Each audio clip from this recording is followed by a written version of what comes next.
The envelope sat on my lap like a summons. I was parked in my grandmother Ruth's driveway, engine off, Georgia heat pressing through the open windows. She had handed it to me after dinner, both trembling hands wrapped around the edges. "It's time," she said. "Nothing else." Ruth Ingram didn't waste words. My name was on the front in her careful cursive. I broke the seal. "Your mother Grace wanted you to have everything I have." I stopped breathing, not from shock, from recognition. Something I had carried for 22 years finally had a shape. What I did with that letter over the next 5 years cost my uncle his reputation, my aunt her composure, and my cousin his engagement party. But it started right here, in a 12-year-old Honda on my 25th birthday, with a canceled check for braces I never had. My name is Wanda, and I am 30 years old.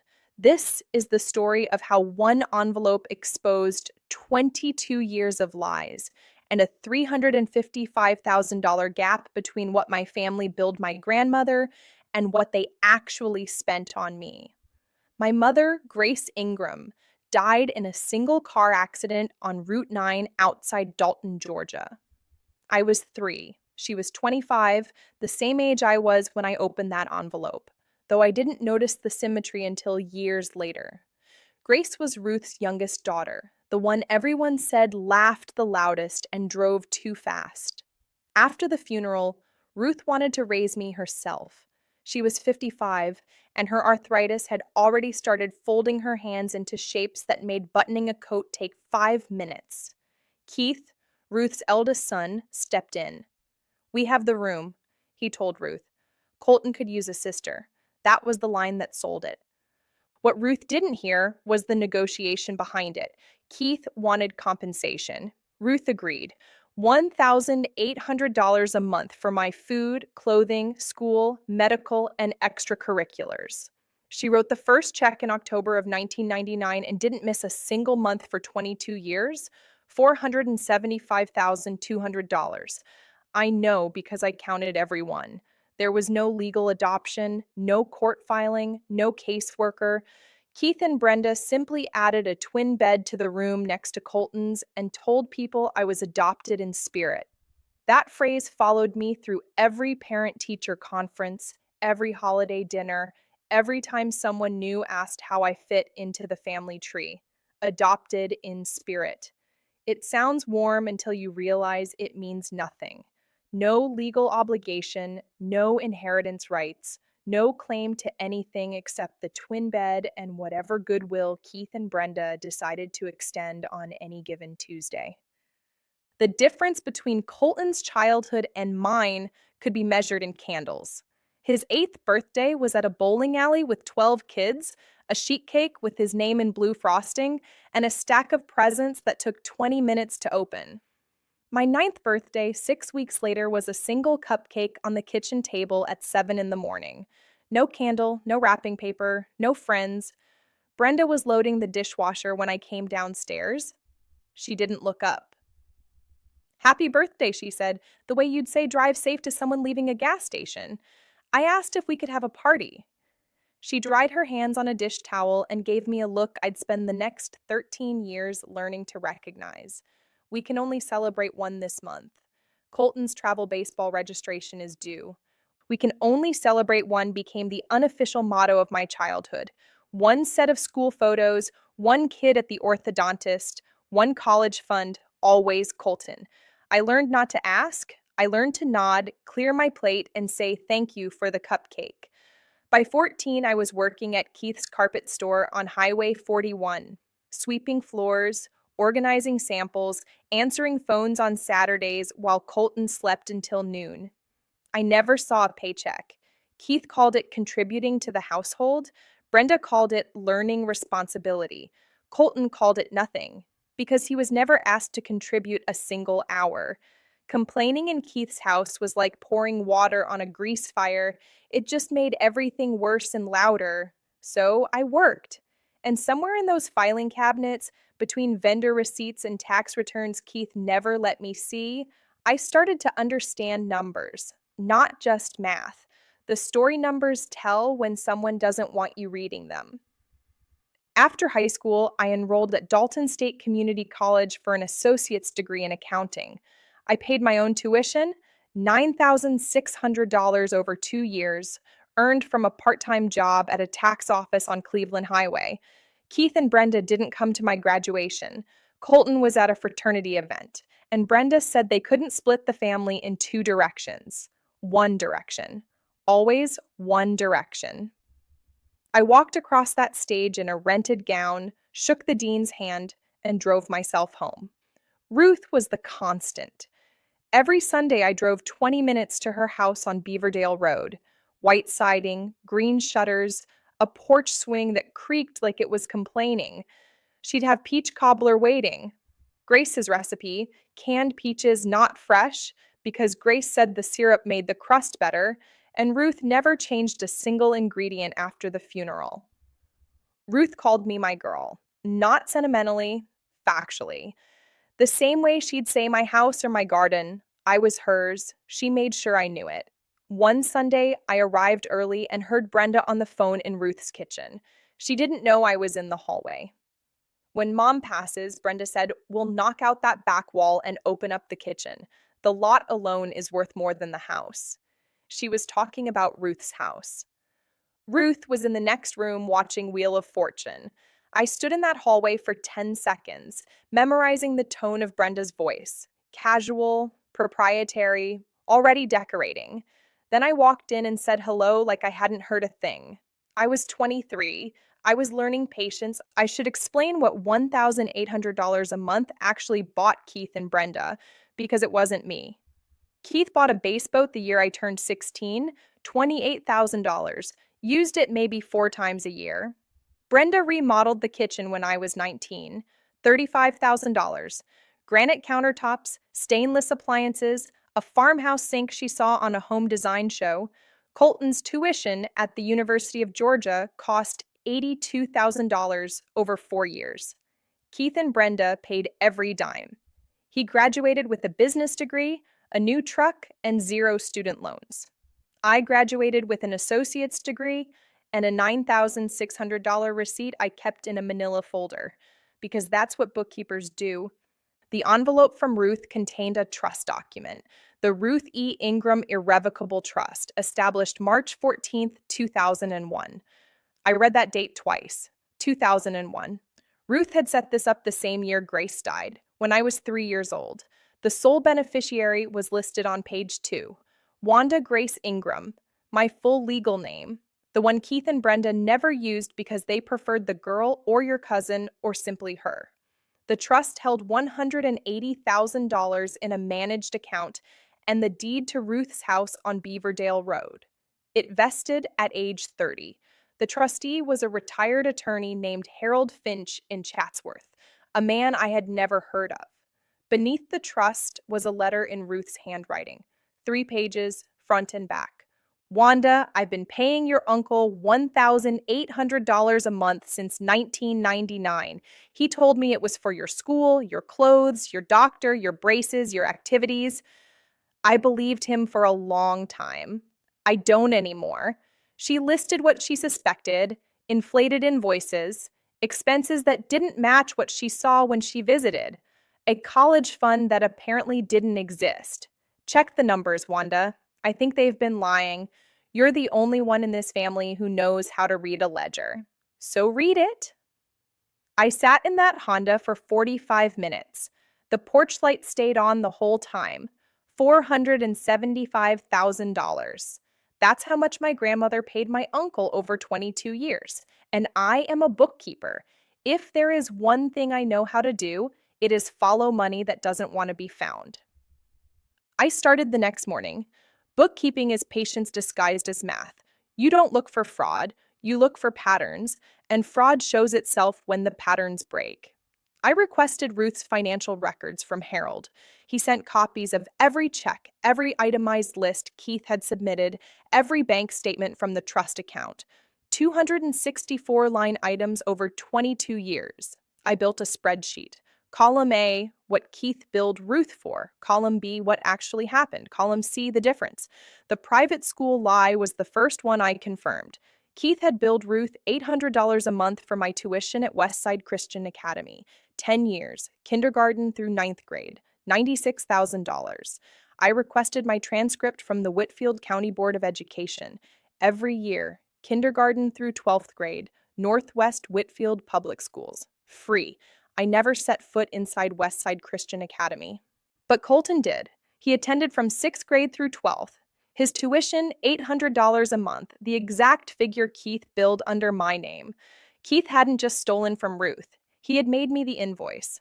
I ran my tongue over my teeth and kept going. The braces. Keith billed Ruth $3,600 for orthodontic work when I was 13. I never wore braces. My dentist confirmed it. No brackets, no wire, no retainer. But Colton had braces from age 12 to 14. $3,600. Exact match. The college fund. Keith billed $500 a month for 48 months. A dedicated education savings account for Wanda Ingram.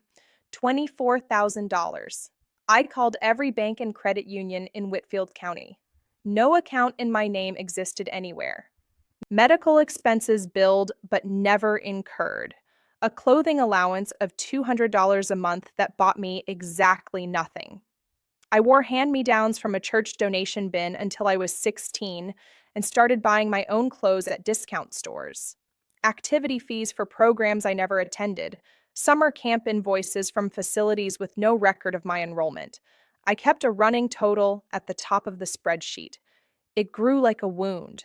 By the end of the second month, the gap was north of $200,000, and I wasn't even halfway through the records.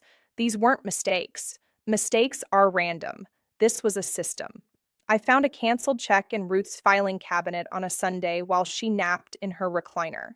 December 2009, $1,800 made out to Keith Ingram.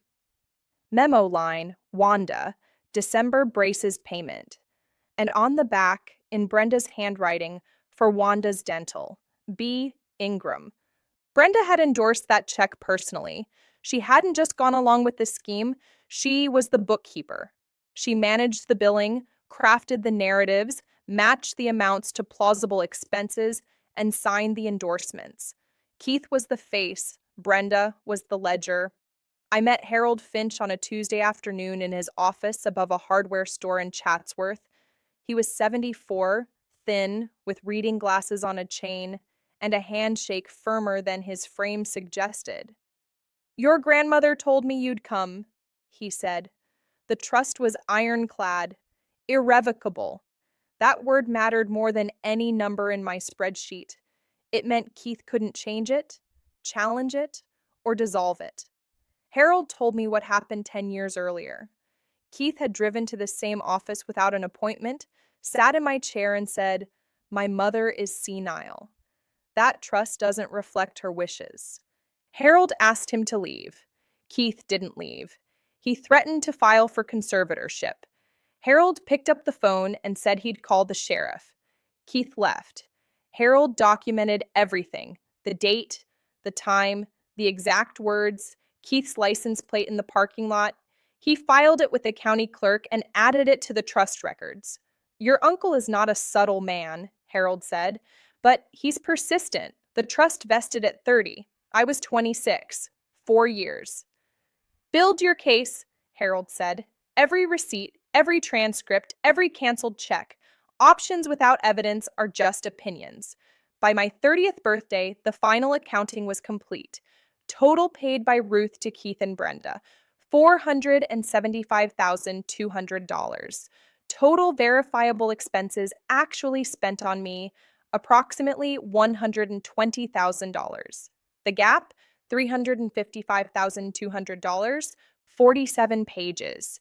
Every claim cross-referenced with public records, school transcripts, bank statements, dental records, and photographs.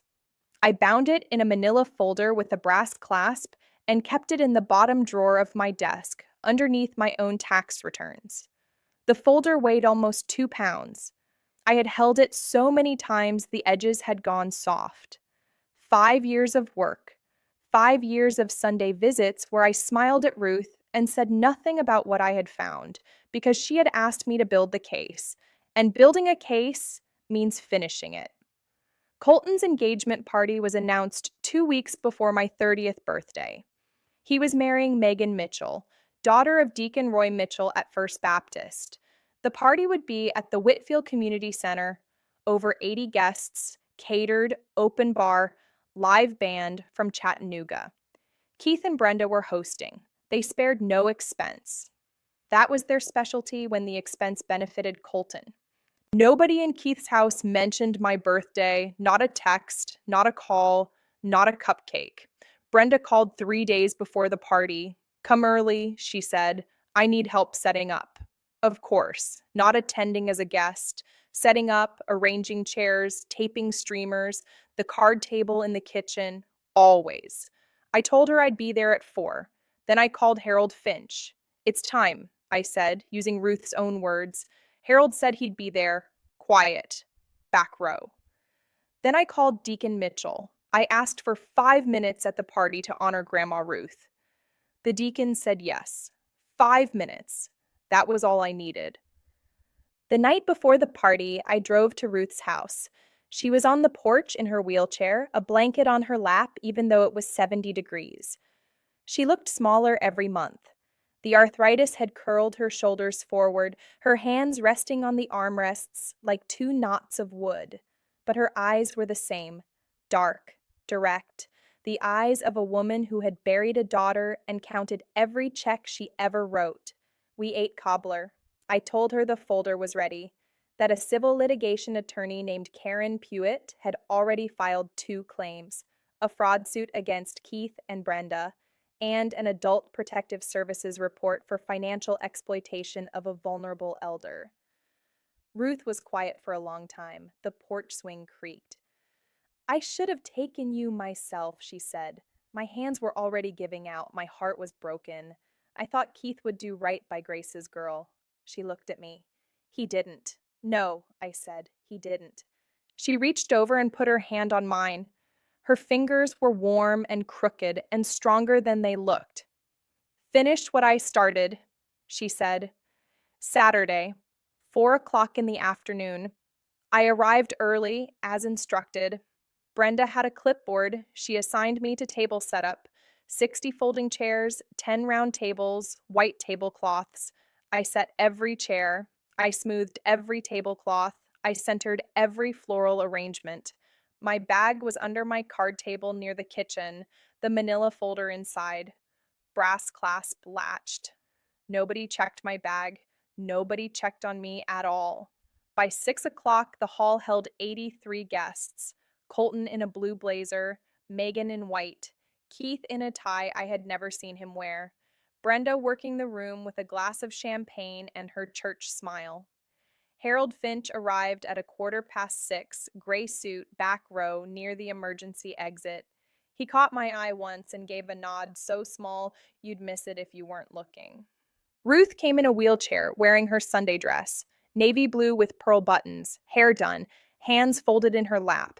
She looked like a woman who had come to witness something she had waited 25 years to see. Keith took the microphone at 7:15, 2 glasses of champagne in, face flushed, voice filling the room the way it always did. We built this family from nothing, he said. He was looking at Colton. Brenda and I worked for everything we have. We made sacrifices. We invested in Colton. Every dollar, every decision, everything was for this family. Brenda nodded from the front row, dabbing her eyes with a napkin. She was good at this. The public performance. She had rehearsed her tears the same way she had rehearsed the invoices. To Colton and Megan, to family. Glasses clinked. Someone whistled. Deacon Mitchell approached the microphone. Before we continue, he said, we have a family member who would like to say a few words to honor Grandma Ruth. He looked at me, Wanda. The room turned, 83 faces. Some recognized me, most didn't. I was the one who had set up the chairs. I picked up my bag, walked to the front, and set the manila folder on the podium. I didn't raise my voice.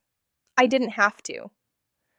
22 years of silence had given me a kind of volume that shouting couldn't match. My name is Wanda Ingram. Grace Ingram was my mother. Ruth Ingram is my grandmother. And for the past 5 years, I have been reviewing the financial records related to my upbringing. I opened the folder. My grandmother Ruth paid my Uncle Keith $1,800 a month for 22 years to raise me after my mother died. That is $475,200. A murmur moved through the room. Brenda's champagne glass tilted forward. Keith's smile went still. I am a bookkeeper. I follow numbers. And for the past 5 years, I have followed every dollar of that 475,000. I lifted the first document, a photocopy of my school transcript. Keith and Brenda billed my grandmother for 10 years of private school tuition under my name. $800 a month, $96,000. I attended public school every single year, kindergarten through 12th grade, at Northwest Whitfield. The tuition billed under my name went to Colton's education. I could feel Keith staring from across the room. I didn't look at him. I looked at the documents. The documents were all I needed. I lifted the canceled check. December 2009, $1,800. Memo, Wanda, December braces payment. Endorsed by Brenda Ingram in her own handwriting. For Wanda's dental, B. Ingram. I never had braces. My dental records confirm it. No orthodontic work ever. Colton had braces. $3,600 billed under my name. The murmur was louder now. Chairs shifted. Someone in the back stood up to see better. College savings fund, I continued. $500 a month for 4 years, $24,000. No account in my name exists at any bank in Whitfield County. I paid my own tuition at Dalton State, $9,600 for my own paycheck. I laid each document down with the same care I'd use on a balance sheet. Precise, aligned, sequential. I was giving a financial report. The room just happened to be full of wedding guests instead of auditors. The total gap between what my grandmother paid and what was actually spent on me is $355,200. Keith's chair scraped the floor. He was standing, face red, veins visible at his neck. This is my son's engagement. You have no right. I have 47 pages, Keith, I said. Would you like me to keep going? He was shaking. Not from fear, from the kind of rage that comes when the walls you built start collapsing in front of everyone who believed those walls were real. We raised you. His voice cracked on the second word. We gave you a home, food, clothes, a bed, a family. We didn't have to do any of that. When the echo of his voice faded, I spoke. Calm, flat. The same tone I use when reading year-end financials to a client. You gave me a phrase, I said, adopted in spirit. I let it sit. You gave me a card table in the kitchen while your family sat at the dining room. You gave me a cupcake at 7 in the morning with no candle while Colton had a bowling party. I looked at Brenda. We can only celebrate one. Brenda's face collapsed. She stood so fast, her chair toppled behind her. She's lying, Brenda cried. We gave her everything. Everything. I turned back to the room. When I was 10 years old, Keith told me, your family in spirit, not on paper. That means different rules. But my grandmother put me on paper 25 years ago. I held up the trust document. The Ruth E. Ingram Irrevocable Trust, established 2001, sole beneficiary, Wanda Grace Ingram. Joanne, Keith's sister, shot to her feet from somewhere in the middle of the room. That trust is invalid, she said. Harold manipulated her. A chair scraped in the back row. Harold stood, 74 years old, gray suit, reading glasses on a chain. I'm Harold Finch, he said. His voice was level. Trustee for 25 years, appointed by Ruth Ingram, who was and is of sound mind. Everything Wanda presented tonight is confirmed by the trust records. Keith's arm swept across the nearest table. Champagne glasses shattered on the floor. The tablecloth pulled sideways. A centerpiece went over. Mason jar, carnations, water, all of it on the floor. He lurched toward the podium and tore the folder, ripped the cover clean off, and scattered the first 10 pages across the floor. "Those are copies," I said. "The originals are with my attorney." Keith went still. The torn folder hung from his fingers. In the silence that followed, Megan turned to Colton. Her voice was small and clear and carried farther than she intended. "Did you know?" Colton didn't answer. Deacon Mitchell put his hand on his daughter's shoulder and said quietly, "We'll talk at home." The look on Megan's face told me that conversation was going to be longer than the engagement. I walked to Ruth's wheelchair. The crowd parted. Nobody spoke. At the threshold, Ruth reached up and touched my hand. Then she turned her head slowly, deliberately, and looked across the room at Keith. "I counted every check," she said. Her voice was thin as wire and just as sharp. "Every single one. The settlement came within a week. Keith and Brenda agreed to repay $310,000 over 5 years. Their attorney tried to negotiate it down to $200,000. Karen showed him page 31 of the folder, the home equity line drawn against Ruth's house without Ruth's knowledge or consent. The number went back to $310,000.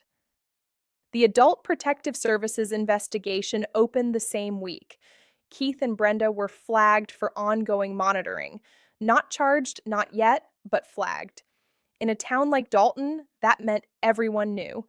The carpet store on Highway 41 closed by September. Joanne went quiet. Her visits to Ruth stopped after the party. Her phone calls stopped after the report. She retreated and stayed there. The trust vested on my 30th birthday. Harold handled the paperwork. $180,000 transferred to an account in my name. The deed to Ruth's house on Beaverdale Road transferred to me. I didn't sell it. I didn't remodel it. I didn't knock out the back wall. I kept it exactly as it was. White siding, green shutters, creaking porch swing. Because it was Ruth's home, and she was still living in it. And that is what you do when someone gives you a house out of love instead of leverage. Colton called me a month after the party. He wanted coffee. I said yes, but at my apartment, on my terms, at a time I chose. We sat at my kitchen table, the same table where Brenda had set down her bribe cake. He didn't apologize for his parents. He apologized for not seeing. "I should have noticed," he said. "The card table, the cupcakes, the clothes." I told him noticing wasn't his job at 8 years old, believing was. Sunday, Ruth's porch, the swing creaked. The pecan tree dropped a nut onto the driveway, and neither of us moved to pick it up. Ruth had cobbler, Grace's recipe, canned peaches, not fresh. The ice cream melted before I finished my second bite because I was eating slow on purpose, trying to make it last the way you do when you realize a thing won't always be there. Ruth reached into the pocket of her housecoat and pulled out a small envelope. Inside was a birthday card with a bluebird on the front and a $20 bill folded in half. "I never missed one, my girl," she said. The card was creased down the middle the way all her cards were, pressed with her palm before sealing the envelope. 30 years of cards, 30 years of $20 bills. 30 years of a woman who counted every check and every Sunday and never stopped showing up.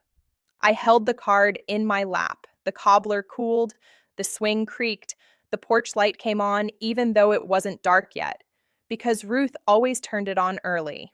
She said Grace used to do the same thing. Family isn't a label someone gives you or a phrase they use to keep you small. It's every Sunday you show up, every number you refuse to look away from, every door you open, not because you have to, but because someone on the other side has been counting the days. A canceled check for braces she never wore, a manila folder with 47 pages, a grandmother who counted every dollar and every Sunday for 30 years.